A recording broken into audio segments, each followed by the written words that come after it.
In the personal defense world, the term awareness has almost become a cliche. I have worked with women that have told me they've been taught that in order to stay safe, they need to walk around in a constantly heightened state of awareness. Well, that's not even practical. And most of the time, honestly, what I find is that it confuses the women because they feel as if they're not doing everything that they can in order to stay safe or in order to ensure their safety.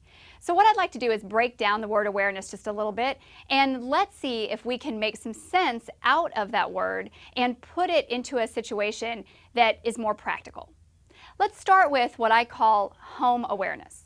Now, home awareness is the most comfortable that anybody will be at any point in their day. It's when they're in their home. Now, I assure you that if I'm in my home cooking dinner, I am not really that concerned about turning the corner and finding some unexpected threat. Now, could it happen? Well, of course it could happen, and somebody could knock the door in, but that's an entirely different topic, and the likelihood of it happening is very minimal. So the only important point here is that home base awareness is simply relaxed.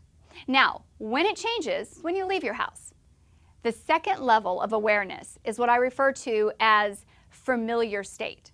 Now, familiar state of awareness means that you're going somewhere or you're at a building or a place, a location that you're very familiar with. It could be your children's school. It could be your local coffee shop. It could be somewhere that you are not only familiar with the building, but you're also familiar with the individuals that are there. At my local coffee shop, I know just about everybody. And at the school that my children go to, I guarantee you that I expect to see the same faces almost every time I'm there. Now, the awareness level begins to change if I identify somebody that I feel doesn't belong.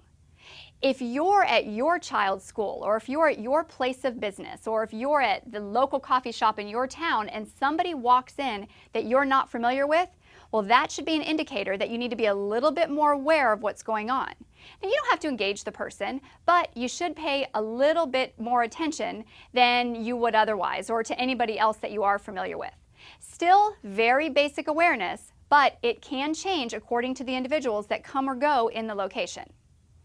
Now, the third state of awareness is the one that's really very, very important. This is what we call unfamiliar state. Now, don't be confused. Unfamiliar doesn't mean that you're necessarily going somewhere that you're not familiar with the building or the location. That might be true, but it doesn't have to be. The unfamiliar part of it are the individuals that are coming and going as well.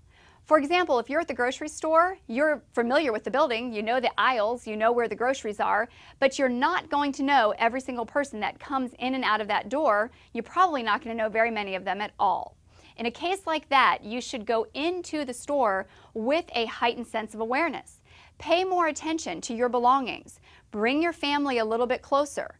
Make sure that everything in your 360-degree radius is being paid attention to. Now, is it possible that constantly going through the grocery store, you can pay attention to the entire area around you? Of course it's not. But when it can be very handy is, well, for example, if you're leaving the grocery store and you're unloading the groceries into your car.